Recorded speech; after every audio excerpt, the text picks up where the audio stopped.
December 17th, 1944.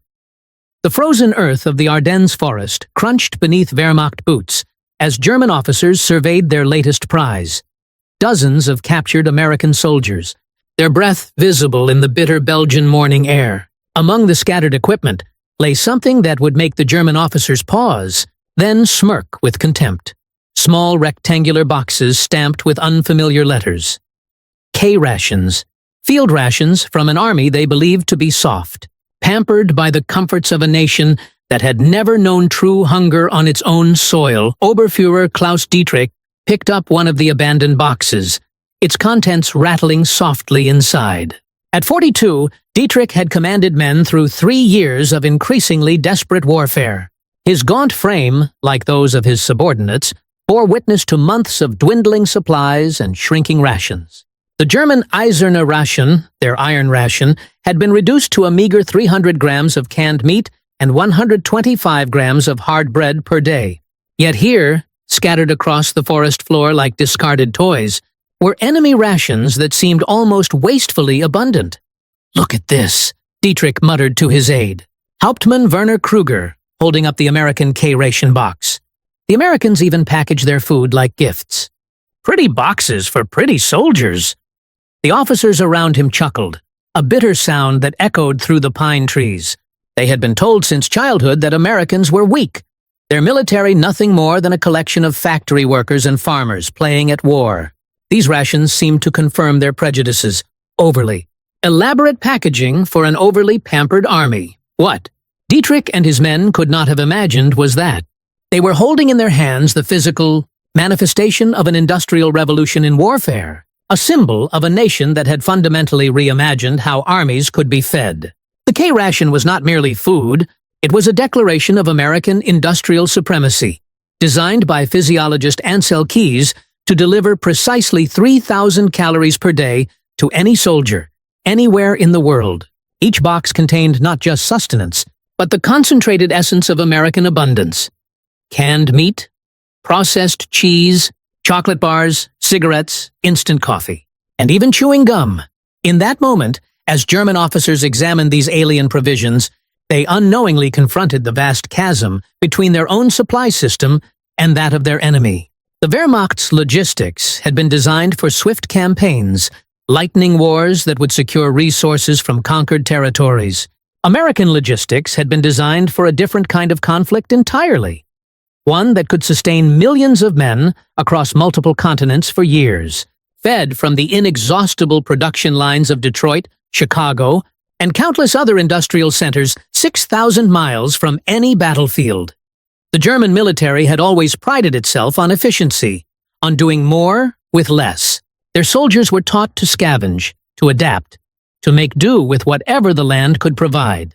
The Halbizern ration system was built on the assumption that armies would supplement their meager official provisions with local resources: bread from French bakeries, meat from captured Soviet livestock, vegetables from Polish farms. It was a system that worked brilliantly during the swift victories of 1939 and 1940, but had begun to buckle under the strain of global warfare and lengthening supply lines.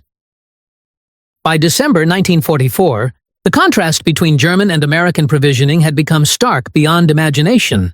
German soldiers were receiving roughly 2,570 calories per day when supplies were good, often far less when they were not. American soldiers in combat zones were consuming between 3,600 and 4,500 calories daily through a combination of K-rations, C-rations, and supplementary field kitchens that served hot meals whenever tactically feasible. The German army was slowly starving. The American army was, by any historical standard, luxuriously fed. Dietrich tore open the K-ration box with fingers stiff from cold and months of inadequate nutrition. Inside, he found items that seemed to mock everything he thought he knew about warfare. A small can of processed meat, not the gristly, fatty Schmaltzfleisch that German soldiers had learned to tolerate, but actual, recognizable beef. Compressed biscuits that were not the rock-hard Dauerbrot that could break teeth, but crackers that dissolved pleasantly in the mouth. Most incomprehensibly of all, luxuries that no rational military planner would waste precious shipping space on. Chocolate bars, instant coffee crystals, and small packs of cigarettes. "They ship candy to the front lines," Kruger observed, his voice carrying a mixture of disbelief and growing unease. "While our men make coffee from acorns, the Americans drink real coffee in foxholes." The joke that had begun in mockery was transforming into something else entirely. These were not the provisions of a weak army. They were the supplies of a military force so confident in its logistical capabilities that it could afford to pamper its soldiers with comforts that German civilians had not seen in years. The psychology of warfare shifted in that frozen forest clearing. German officers had been conditioned to believe that hardship bred superior soldiers, that American softness would collapse under the pressure of real combat. Yet here was evidence of an entirely different philosophy, that well-fed, well-supplied soldiers would fight better, longer, and with greater morale than those who were slowly wasting away from malnutrition. The K rations represented not weakness, but a kind of strength that Germany had never possessed, the strength of a nation that could feed its armies as abundantly in the field as at home. When Dietrich first tasted the processed American cheese, his worldview began to crumble along with the cracker in his mouth.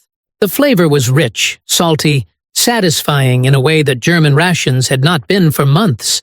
His aide, Kruger, bit into an American chocolate bar and closed his eyes, savoring sweetness that had become a distant memory.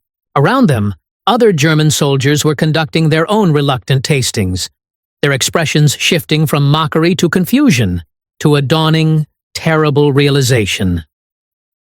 This was not the food of a weak army. This was sustenance that could maintain fighting strength indefinitely, that could fuel advances across continents, that could support the kind of prolonged, global warfare that Germany's increasingly desperate logistics could no longer sustain. Every K ration box represented something that the Wehrmacht leadership had fundamentally miscalculated. America's industrial capacity was not just large, it was effectively unlimited by the standards of 1940s warfare. The numbers, had they known them, would have been even more devastating to German morale. By 1944, American factories were producing enough K rations to feed not just their own armed forces, but significant portions of Allied armies worldwide. The Quartermaster Corps had overseen the production of over 105 million K rations since 1941, each one representing a small miracle of food preservation, packaging technology, and industrial coordination. Meanwhile, German food production was declining steadily, with agricultural output falling by nearly 30% since the beginning of the war. Dietrich found himself eating slowly, methodically, trying to extract every calorie from the alien food. His body, accustomed to the gnawing hunger that had become constant among German forces, responded to the rich American provisions with an almost shameful gratitude. The processed meat provided proteins that had been increasingly rare in German rations. The chocolate delivered sugars and fats that his malnourished system craved desperately. Even the instant coffee, which dissolved completely in hot water instead of leaving the bitter dregs of ersatz substitutes, seemed like a small miracle. "How many of these do you think they produce?" Kruger asked quietly, turning the empty K ration box over in his hands, studying the printing, the careful design, the obvious industrial sophistication of something meant to be thrown away after a single use. The question hung in the frigid air like their visible breath. How many indeed? The answer, millions upon millions, rolling off production lines in quantities that dwarfed Germany's entire food distribution system, was beyond their imagination. The implications were staggering. If Americans could afford to package individual meals with this level of care and abundance, what did that suggest about their overall production capacity? If they were shipping chocolate and coffee to frontline troops, what luxuries were available to workers in their factories? If their soldiers were this well-fed, how were they equipping their tanks, aircraft, and artillery? The K rations were not just food. They were intelligence about an economy so vast and productive that it could treat as routine what Germany could achieve only through extraordinary effort. Word of the American rations spread through German units with remarkable speed.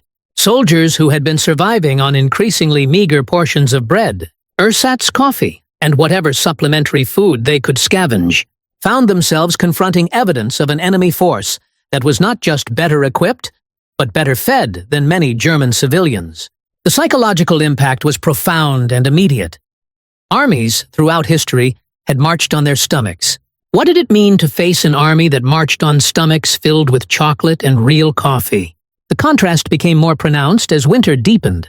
German supply lines, stretched across a continent and constantly harassed by partisan attacks, delivered increasingly irregular and inadequate provisions. Soldiers grew accustomed to the hollow ache of hunger, to the weakness that came from bodies consuming their own muscle mass to maintain basic functions.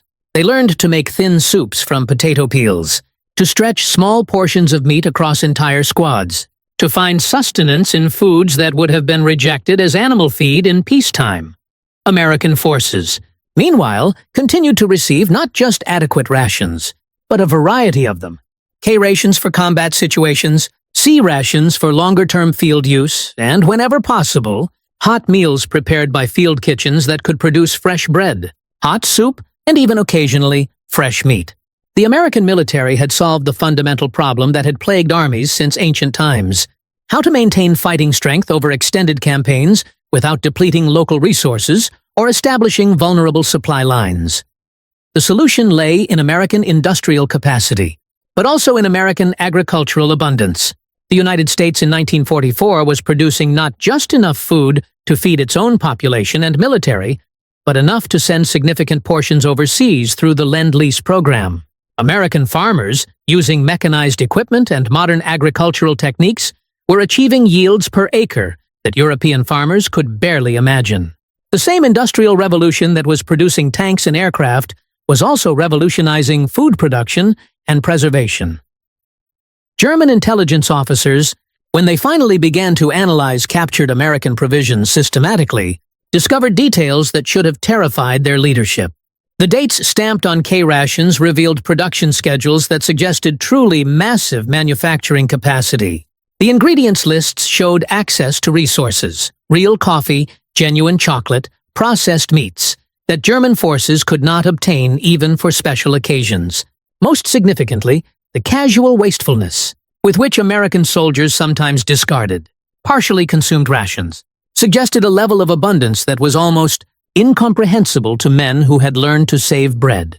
Crusts, by January 1945, as the Battle of the Bulge ground to its inevitable conclusion, German officers like Dietrich were making increasingly desperate calculations. Their own men were weakening from malnutrition, just as American forces appeared to be maintaining full fighting strength, despite months of intensive combat. The K rations had become more than food. They had become symbols of an industrial and agricultural capacity that Germany simply could not match, no matter how efficiently they organized their remaining resources. The moment of final realization came not in any single dramatic event, but in the accumulation of small observations that collectively painted an undeniable picture. American wounded who were captured appeared healthier than many German soldiers who had never been injured. Discarded American equipment showed signs of casual abundance, tools thrown away rather than repaired, equipment abandoned rather than salvaged, supplies destroyed rather than left for enemy use. Everything suggested a military force backed by production capacity so vast that individual items had no meaningful value. In his final report to higher command, dated February 3, 1945, Dietrich wrote words that would prove prophetic. The enemy's strength lies not merely in superior numbers or equipment, but in a complete system of abundance that we cannot hope to match. Their soldiers eat better in foxholes than our officers eat in garrison. This is not through the unglamorous but decisive advantage of superior logistics sustained by superior production capacity. In the quiet moments before surrender, as German forces retreated across a landscape they could no longer defend, many officers found themselves remembering not the great battles or stirring speeches, but the simple taste of American chocolate dissolving on their tongues. It was a small thing, perhaps, but it had revealed a truth too large to ignore. They had been fighting not just an army, but an entire civilization organized around principles of abundance rather than scarcity, efficiency rather than desperation, industrial confidence rather than military tradition. The K-ration boxes, scattered and empty now across a dozen European battlefields, had delivered their final message. America had not won through superior courage or tactical innovation, though both had played their part. America had won because it had solved the fundamental equation of modern warfare: how to project not just military force, but industrial abundance across global distances for sustained periods. The army that never starved had proven that in industrial warfare, decadent weakness we were told to expect, but a form of strength against which our traditional efficiencies are inadequate. The K-ration had become, in the end, a revelation. Not of American weakness, but of American power expressed in its most fundamental form: the ability to feed an army so well that chocolate and coffee became routine rather than luxuries. German officers who had begun by mocking these provisions ended by understanding that they represented something unprecedented in military history: an army that truly never starved, supported by a homeland that could produce abundance as easily as scarcity. The war would continue for 3 more months after Dietrich wrote his report, but the psychological victory had already been won in that frozen forest clearing where German officers first tasted American rations. They had confronted not just better food, but a better understanding of how wars were actually won.